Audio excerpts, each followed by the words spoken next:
مسلمان کی سعادت کا کیا ٹھکانہ ہوگا کہ جس کی زندگی میلاد النبی صلی اللہ علیہ وسلم کی خوشیاں منانے میں بسر ہوتی ہو۔ اللہ اکبر۔ حضور سرور کائنات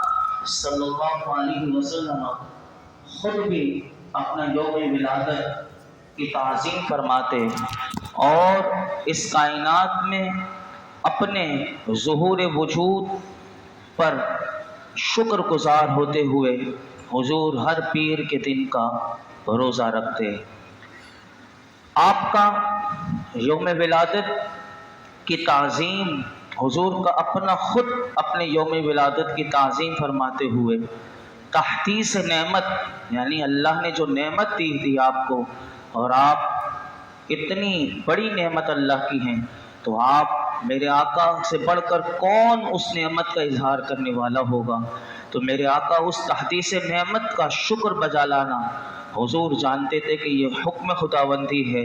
اگر کہ حضور اکرم صلی اللہ علیہ وسلم ہی کے وجود مسعود کے تصدق اور توسل سے ہی ہر وجود کو کائنات میں سعادت ملی ہے۔ جشن عید میلاد النبی صلی اللہ علیہ وسلم کا عمل مسلمانوں کو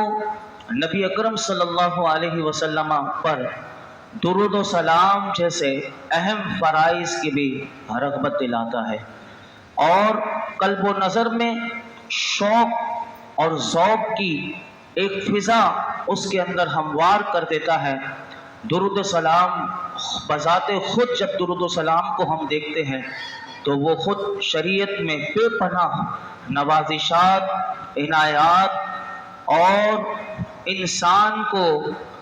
جو اس میں اللہ تعالیٰ برکتیں عطا فرماتا ہے درود و سلام کے ذریعے، وہ ایک الگ چیپٹر ہے۔ لیکن جب جشن عید میلاد النبی آتا ہے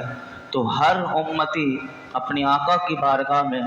درود و سلام کے نذرانے پیش کرتا ہے۔ اسی لیے جمہور امت نے میلاد النبی صلی اللہ علیہ وسلم کا انعقاد ایک مستحسن، یعنی ایک سب سے اچھا عمل سمجھا، اور سیرت طیبہ اگر ہم دیکھیں تو حضور کے میلاد میں کیا بیان کیا جاتا ہے، وہ سیرت طیبہ ہی بیان کی جاتی ہے۔ کوئی ایسے لوگ بھی ہمارے یہاں بدقسمتی سے پائے جاتے ہیں کہ جن کو میلاد کے نام سے ہی وہ بڑی تکلیف ہوتی ہے، لیکن وہی لوگ سیرت النبی کانفرنس کرتے ہوئے نظر آ رہے ہوتے ہیں۔ تو ہم بھی یہی کرتے ہیں کہ ہم میلاد کہتے ہیں لیکن اس میں سیرت طیبہ بیان کی جاتی ہے، اور سیرت طیبہ کی اپنی اہمیت ہے، اور سیرت طیبہ کی اہمیت اجاگر کرنے اور جذبہ محبت رسول کے فروغ کے لیے محفل میلاد جو ہے وہ ایک کلیدی کردار ادا کرتی ہے۔ اسی لیے جشن عید میلاد النبی صلی اللہ علیہ وسلم میں حضور کے فضائل، حضور کے شمائل، حضور کے خصائل اور معجزات سید المرسلین صلی اللہ علیہ وسلم کا تذکرہ کیا جاتا ہے، اور اسوہ حسنہ کا وہ بیان کیا جاتا ہے، تاکہ جشن عید میلاد النبی صلی اللہ علیہ وسلم کا ایک اہم مقصد وہ یہ مقصد ہے کہ محبت اور قرب رسول صلی اللہ علیہ وسلم کا حصول اور فروغ ہو، اور اسی لیے یہ محفل میلاد جو ہوتی ہیں وہ منعقد کی جاتی ہیں۔ اور آپ صلی اللہ علیہ وسلم کی ذات گرامی سے مسلمانوں کے تعلق کا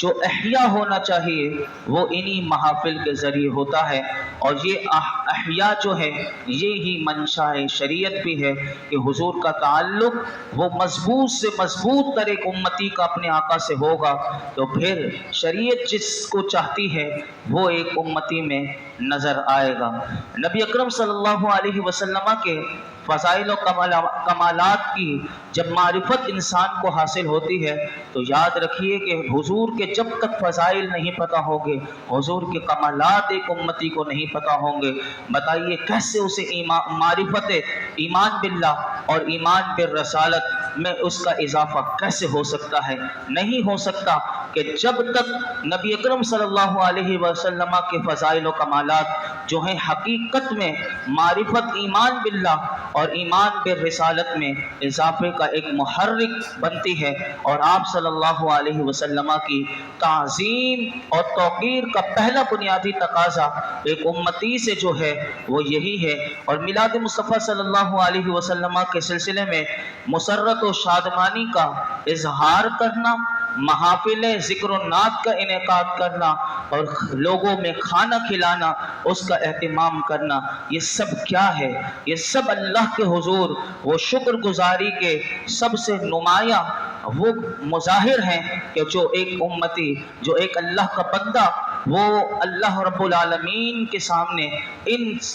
چیزوں کی صورت میں کہ وہ محفل میلاد منعقد کر کے اور لوگوں میں کھانا کھلا کر وہ اللہ کا شکر ادا کرتا ہے۔ یاد رکھیے کہ جب ہم قرآن حکیم کا مطالعہ کرتے ہیں تو قرآن حکیم سے ہمیں یہی پتہ چلتا ہے کہ اللہ رب العالمین نے نبی اکرم صلی اللہ علیہ وسلم کو ہمارے لیے مبعوث فرما کر بے پایا احسانات اور عنایات اور نوازشات کا ہمیں مستحق ٹھہرایا ہے۔ اسی لیے اللہ رب العالمین نے جب اپنے محبوب کو ہمیں دیا تو جب ہم قرآن حکیم کا مطالعہ کرتے ہیں تو ہمیں یہی پتہ چلتا ہے کہ حضور جیسی نعمت جو ہے اس پر اللہ رب العالمین نے اس عظیم نعمت پر اپنا احسان بھی جتلایا۔ جس طرح جب ہم دیکھتے ہیں کہ ماہ رمضان المبارک میں ہم غور کرتے ہیں تو ماہ رمضان المبارک کو اللہ رب العالمین نے قرآن حکیم کی عظمت اور شان کے طفیل کی وجہ سے دیگر تمام مہینوں پر ایک امتیازی حیثیت، وہ امتیازی حیثیت اس مہینے کو اللہ رب العالمین نے عطا فرمائی۔ اسی طرح ماہ ربیع الاول جو چل رہا ہے اور یہ جب آتا ہے تو ماہ ربیع الاول کی امتیاز اور انفرادیت کی وجہ جو ہے وہ اس میں صاحب قرآن کا وہ تشریف لانا ہے۔ یہی وہ ماہ مبارک ہے کہ جس میں نبی اکرم صلی اللہ علیہ وسلم کی ولادت باسعادت کے صدقے جملہ مہینوں پر ایک نمایاں یہ فضیلت اور امتیاز حاصل ہے۔ نبی اکرم صلی اللہ علیہ وسلم جس رات میں تشریف لائے، جس صبح صادق کے وقت تشریف لائے، وہ شب میلاد جو ہے وہ لیلۃ القدر سے بھی افضل ہوئی۔ وہ کس وجہ سے افضل ہوئی؟ تو اس کو علماء نے یہ آج کے نہیں بلکہ عظیم محدث شیخ شاہ عبد الحق محدث دہلوی رحمۃ اللہ علیہ آپ نے جب یہ کہا کہ یہ لیلۃ القدر کی رات سے بھی افضل رات ہے تو فرمایا کہ لیلۃ القدر کی رات میں وہ نزول قرآن ہوا تو وہ اس وجہ سے وہ لیلۃ القدر کی رات قدر والی رات ہو گئی، اور فرمایا کہ شب میلاد میں وہ صاحب قرآن کی آمد ہوئی۔ فرمایا لیلۃ القدر کی فضیلت اس وجہ سے ہے کہ وہ نزول قرآن اور نزول ملائکہ کی رات ہے کہ اس رات اللہ رب العالمین نے قرآن کو نازل فرمایا، اور اس رات لیلۃ القدر کی رات وہ نزول ملائکہ ہوتا ہے کہ جبریل امین 70,000 فرشتوں کے ساتھ اس لیلۃ القدر کی رات میں تشریف لاتے ہیں۔ تو فرمایا اس کی فضیلت اس وجہ سے، لیکن اس رات کی فضیلت کتنی زیادہ ہوگی کہ جس نزول قرآن کا سبب جو بنا وہ صاحب قرآن ہے، کہ وہ صاحب قرآن کہ جن کے قلب مصطفیٰ پر قرآن کا نزول ہوا، فرمایا اگر حضور نہ ہوتے تو فرمایا نہ قرآن ہوتا، نہ شب قدر ہوتی، اور نہ ہی کوئی اور مبارک رات اور عظمت والی رات ہوتی۔ تو پتہ چلا کہ ساری فضیلتیں، ساری عظمتیں اسی محفل میلاد کا، اسی میرے آقا کی آمد کی ولادت کا صدقہ ہے کہ جس کی وجہ سے یہ راتیں اللہ رب العالمین نے ہمیں عطا فرمائی۔ اس کائنات انسانی پر اللہ رب العالمین کا جب ہم غور کرتے ہیں تو بے حد و حساب جو ہے اس کے احسانات ہیں، انعامات جو ہیں اللہ رب العالمین نے اس کائنات پر اپنے بندوں پر فرمائی۔ انسان پر اس رب العالمین کی بے پایا نوازشات اور مہربانیاں جو اس کی جاری ہیں اور ابد الآباد تک، یعنی جب تک یہ دنیا قائم رہے گی اس کی نوازشات کا، اس کی مہربانیوں کا یہ سلسلہ یہ چلتا رہے گا اور یہ جاری و ساری رہے گا۔ ذات باری تعالیٰ نے ہمیں لاتعداد نعمتوں سے نوازا ہے کہ جس میں سے ہر نعمت پر جب بندہ غور کرتا ہے تو وہ یہ کہہ اٹھتا ہے کہ میرے رب نے جو نعمت ہر انسان کو دی ہے وہ ہر نعمت دوسری سے بڑھ کر ہے۔ لیکن کبھی بھی ہم قرآن میں دیکھتے ہیں کہ اللہ تعالیٰ نے جتنی نعمتیں دی کسی نعمت پر احسان نہیں جتلایا، لیکن ایک نعمت ایسی تھی کہ جس پر اللہ تعالیٰ نے جو نوع انسانی کو اللہ نے یہ نعمت دی اور پوری کائنات میں صرف اسی نعمت پر احسان جتلایا، تو اس کا اظہار بھی کوئی عام پیرائے میں نہیں کیا بلکہ بڑے خوبصورت انداز میں سورہ نساء میں اللہ تعالیٰ نے اس کا انداز کا اظہار اس انداز سے فرمایا لَقَدْ مَنَّ اللَّهُ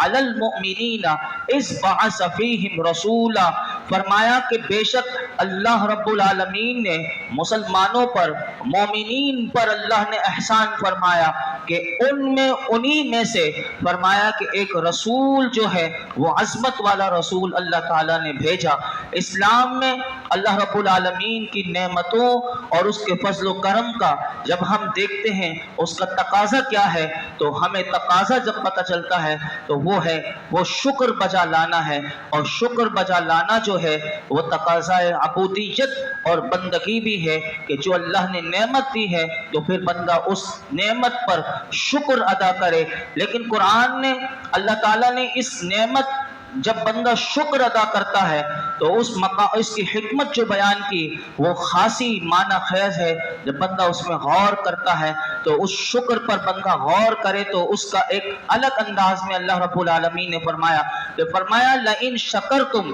کہ اگر تم شکر کرو گے تو لَأَزِيدَنَّكُمْ میں تمہاری نعمت کو اور مزید بڑھا دوں گا، وَلَئِن كَفَرْتُمْ اور اگر تم نے ناشکری کی اور نہ وہ فرمانی کی تو فرمایا شکر پر تم نے نافرمانی کی تو فرمایا ضرور پھر تمہارے لیے ناشکری کرنے پر پھر کیا ہوگا، ان عذابی لشدید، تو فرمایا کہ یاد رکھنا کہ میرا عذاب جو ہے وہ یقیناً سخت ہے اور بڑا شدید میرا عذاب ہے۔ پھر نعمتوں پر شکرانہ امت محمدیہ پر ہی واجب نہیں کیا کہ اے امت محمدیہ میں نے تمہارے لیے شکر کیا۔ جب ہم قرآن پڑھتے ہیں تو قرآن حکیم میں ہمیں پتہ چلتا ہے کہ اللہ رب العالمین نے سابقہ جتنی امتیں سابقہ جو ہیں وہ جو حضور سے پہلے آ چکی اور گزر چکی ان سب کو اللہ رب العالمین نے شکر کرنے کا حکم دیا اور وہ نعمتیں یاد دلائیں۔ جب ہم پہلا پارہ پڑھتے ہیں سورہ بقرہ کی آیت نمبر 47 میں تو اللہ تعالیٰ فرماتا ہے یا بنی اسرائیل اذکروا نعمتی التی انعمت علیکم وانی فضلتکم علی العالمین، فرمایا کہ اے بنی اسرائیلیوں کہ اللہ تعالیٰ نے ان کو وہ نعمت یاد دلائی کہ جس کی بدولت انہیں عالم پر یعنی فرمایا پورے عالم پر اللہ رب العالمین نے فضیلت عطا فرمائی، اور وہ فرمایا کہ اس نعمت کو یاد کرو۔ اب اس میں غور کیجئے گا کہ اللہ تعالیٰ نے بنی اسرائیل کو فرمایا کہ جس وجہ سے میں نے تمہیں عالم پہ فضیلت دی ہے اے بنی اسرائیلیوں اس نعمت کو یاد کرو، اور پھر اس قوم کو فرعونی دور میں ان پر ٹوٹنے والے جو ہولناک عذاب کی طرف اللہ تعالیٰ نے متوجہ کیا، اور جس کی رہائی جب انہیں ملی تو وہ ایک عظیم نعمت کی صورت میں ان کے سامنے آئی، تو پھر اللہ تعالیٰ نے فرمایا وَإِذْ نَجَّيْنَاكُمْ مِنْ آلِ فِرْعَوْنَ يَسُومُونَكُمْ سُوءَ الْعَذَابِ، اور اے آل یعقوب اپنی قومی تاریخ کا وہ واقعہ یاد کرو کہ جب ہم نے تمہیں قوم فرعون سے نجات بخشی جو تمہیں انتہائی سخت عذاب دیتے تھے، یعنی فرعون اور فرعونی جو قوم تھے وہ آل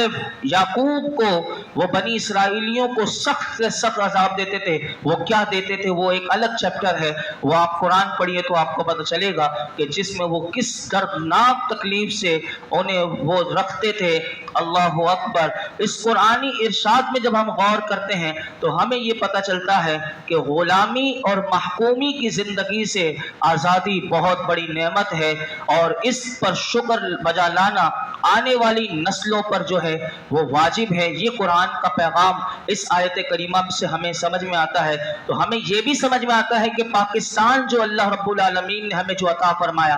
یہ بھی تو کتنی بڑی نعمت کہ اگر آج ہم وہاں بھی ہوتے تو وہ غلامی کی زندگی ہی بسر کرتے اور آزادی کے ساتھ. یہ الگ بات ہے کہ ہم آزاد ہو کر بھی ہمیں پھر سے وہ ہمارے اوپر ایسے حکمران مسلط کر دیے گئے کہ آج ہمیں پھر وہ غلامی کی طرح وہ جس طرح چاہ رہے ہیں انہوں نے ہمیں رکھا ہوا ہے. تو یہ وجہ یہی ہے کہ ہم نے نعمت کی ہم قدر نہیں کرتے. جب ہم نعمت کی قدر ہمیں ہوتی اور پاکستان جس مقصد کے لیے بنا تھا اس نعمت کو اگر ہم یاد رکھتے اور اسی مشن کے لیے ہم کام کرتے تو آج جو ہمارے اوپر یہ 76 اور 77 سال سے جو ہمارے اوپر مسلط اور جو عذاب ہمارے اوپر یہ لوگ مسلط ہیں پاکستانی قوم پر، یہ چند لوگ جو ہیں یہ جو ہمارے اوپر مسلط یہ کبھی بھی نہ ہوتے. تو جب ہم بنی اسرائیلیوں کو دیکھتے ہیں تو اللہ رب العالمین نے انہیں فرمایا کہ اے آل یعقوب کی قوم، اپنی قومی تاریخ کو وہ یاد کرو کہ جب ہم نے تمہیں قوم فرعون سے نجات بخشی کہ جو تمہیں انتہائی سخت عذاب دیتے تھے. اس قرآنی ارشاد میں جب ہم نے غور کیا تو ہمیں یہی سمجھ میں آیا کہ غلامی اور محکومی کی زندگی سے آزادی ایک بہت بڑی نعمت ہے کہ جس پر شکر بجا لانا یہ آنے والی نسلوں پر یہ واجب ہے. اور اس آیت کریمہ سے یہ بھی معلوم ہوا کہ نعمت کے شکرانے کے طور پر باقاعدگی کے ساتھ بالاہتمام خوشی اور مسرت کا اظہار اس لیے بھی ضروری ہے کہ آئندہ آنے والی نسلوں کو اس کی قدر و قیمت اور اہمیت سے آگاہی حاصل ہوتی رہے. وہ نعمت ملی تھی اگر اسے بھول دیا جاتا کہ 14 اگست کو اور 27 رمضان کو پاکستان جیسی نعمت ملی تھی، اگر اسے بھول گئے تو پھر آنے والی نسلوں کو کیسے پتہ چلتا. تو پھر اسی کو اگر آپ دیکھیں تو لہٰذا میلاد مصطفیٰ جو ہے یہ جو ہر ربیع الاول 12 ربیع الاول کو یہ میلاد مصطفیٰ پر خوشی منانا اور شکر بجا لانا یہ امت مسلمہ پر سب خوشیوں سے بڑھ کر یہ واجب ہے. تو آپ اندازہ لگائیے کہ یہ کتنی بڑی خوشی ہے کہ جس کے لیے امت مسلمہ کو ہر لحاظ سے وہ تیار رہنا چاہیے تاکہ انہیں یہ پتہ چلے کہ میرے آقا کی صورت میں جو اللہ رب العالمین نے ہمیں نعمت عطا فرمائی ہے تو یہ کتنی بڑی نعمت ہے اور اس پر ہمیں وہ اللہ کا کتنا بڑا شکر بجا لانا چاہیے. یوں تو اگر ہم دیکھتے ہیں سارا سال ہی انسان نعمت الہیہ پر کہ جتنی اللہ کی نعمتیں ہیں اس پر ذات کریمہ کا شکر ادا کرتا رہتا ہے، لیکن جب گردش ایام سے وہ دن دوبارہ آتا ہے تو جس میں من حیث القوم اللہ پر وہ من حیث القوم اس قوم پر جو اللہ کا کرم ہوا ہے اور وہ نعمت اس کے شریک حال ہوئی ہے تو خوشی کی کیفیات جو ہیں وہ خود بخود جشن کی صورت اختیار کر لیتے ہیں. اسی لیے ہم کہتے ہیں جشن عید میلاد النبی کہ وہ من حیث القوم وہ دن جب آتا ہے تو وہ ایک جشن کی وہ صورت ہوتی ہے کہ اللہ رب العالمین نے اپنے محبوب کی صورت میں ہمیں کتنی بڑی نعمت عطا فرمائی. قرآن مجید میں جا بجا اس کا تذکرہ موجود ہے. اب یہ لوگوں کو یہ جشن بھی سمجھ میں نہیں آئے گا تو میں اس کے لیے قرآن مجید کی ایک آیت کریمہ سے آپ کو حوالہ دیتا ہوں کہ قرآن مجید میں تو ویسے جا بجا اس کا تذکرہ موجود ہے کہ اگر ہم دیکھتے ہیں کہ وہ دن جب آتا ہے تو وہ جشن کی وہ کیفیات وہ کیسے ہو جاتی ہیں. تو جب ہم اسی بنی اسرائیلیوں کا جب پڑھتے ہیں تو بنی اسرائیلیوں کو جب اللہ رب العالمین نے فرعونی ظلم و ستم سے اور اس کی چیرہ دستیوں سے آزادی ملی اور اس وقت فرعون غرق ہوا دریائے نیل میں اور بنی اسرائیل اسی دریا سے جب پار ہوتے ہیں تو وہ نیل کی طوفانی موجوں سے جب نکل کر وہ وادی سینا میں پہنچتے ہیں بنی اسرائیلی تو پھر اس وقت جب وہاں پہنچتے ہیں تو وہاں انہیں شدید گرمی کا جو ہے وہ سامنا کرنا پڑتا ہے اور تیز چلچلاتی ہوئی دھوپ سے ان کو سامنا ہوتا ہے. تو اس وقت اللہ رب العالمین کی طرف سے وہ بادل کا سائبان یعنی ان کے اوپر ایک کان دیا جاتا ہے کہ بادل ان کے اوپر سایہ کر دیتا ہے. اور یہ ایک ایسی نعمت تھی کہ جس کا ذکر قرآن مجید میں آیا کہ اللہ تعالیٰ ارشاد فرماتا ہے وَظَلَّلْنَا عَلَيْكُمُ الْغَمَامَ وَأَنزَلْنَا عَلَيْكُمُ الْمَنَّ وَالسَّلْوَىٰ. فرمایا یاد کرو. یہ جو قرآن میں بار بار آیا نا یاد کرو، یہ یاد جب تک نہیں ہوگا